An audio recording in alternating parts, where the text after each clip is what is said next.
to meet you. Nice to meet you. Hello. Hey guys, it's Destiny with EDM Identity, and we're officially here for day one of Groove Groove, and I have the honor of interviewing James Hype. Hello. Hello, how are we doing today, mate?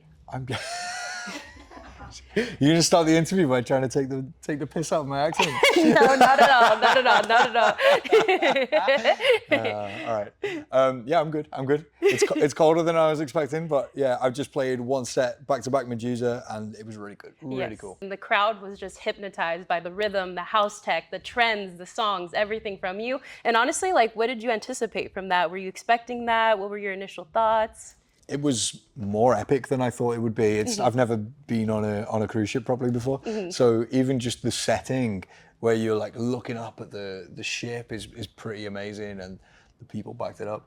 I did actually see on social media recently, you came out with the end on your YouTube channel, you know, going into like your goals, your New Year's resolution and everything, you know. Do you feel like now saying yes to things is just your kind of new mindset when you come to new experiences, or, you know, into your career as well? How do you see that kind of shaping now for 2025?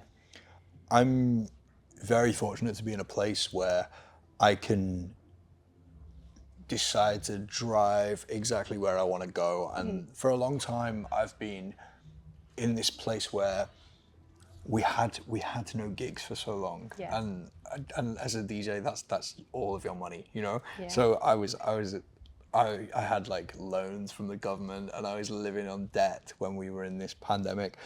And as soon as we were able to do gigs, I was like, "Oh, gigs! Yeah, give me the money. I need to pay these loans back." Yeah. So I took all the gigs, and we traveled the world and did all the crazy stuff. And I'm in a place where I can say, I'd like to do that gig. That one doesn't make any sense. We won't do that gig. Yeah. And I've actually allocated some time. Like in the past month, I've been on vacation, and then the next month I'm going to be in the studio making music, and I'm going to be doing some live streams in London. Like, don't get me wrong, when March comes around, I'm going to be doing crazy touring. Yes. But that's a choice. You know, I actually love crazy touring. So for me, it's about finding more of a balance now, and balance is like the least sexy thing in the world, but it's probably one of the most important things to be happy. At the end of the day, you know, you're making music, but also being true to yourself, which is like very, very important for an artist in this day of age with social media and all that great stuff. You know, with this toll of social media and everything, do you find yourself connecting more with fans, you know, now that you're able to do touring overseas and everything like that? How do you kind of see that aligning now with like your 5-year plan going forward? I'm still amazed to get to a place that I've never been before and have like hundreds or thousands of people who know who I am. Like I went and played in France recently for the first time I've only ever been to France like once before, and that was like 6 years ago or something. Went to France and to a place I'd never heard of, and we were just driving to this festival, and I saw a group of 10 people all wearing Stereohype t-shirts, and it wasn't just them, there were loads of them, and I was like, no way, like I never come here. Like, I can't believe this, and that happens everywhere we go.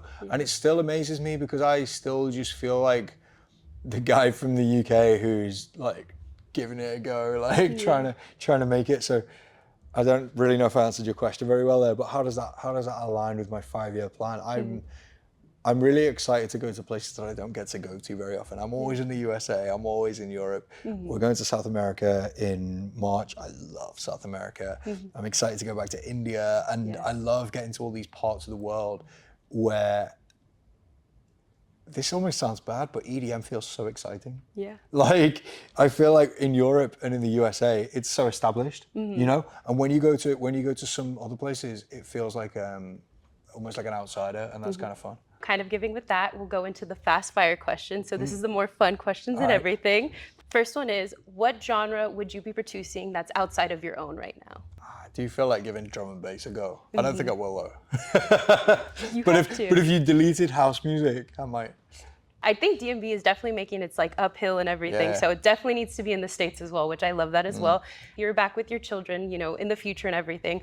What were some key points that you would say from like your golden era, some favorite memories of yours? I mean, we've done some crazy touring on the road, but I think one of the biggest moments for me, we did a show in London and sold out 15,000 people, and that for me was such a crazy moment, because I've always felt like people in the UK don't really believe in me. Like I remember I had a conversation with my manager and I was like, oh, can I play that festival? And he's like, no, they won't book you.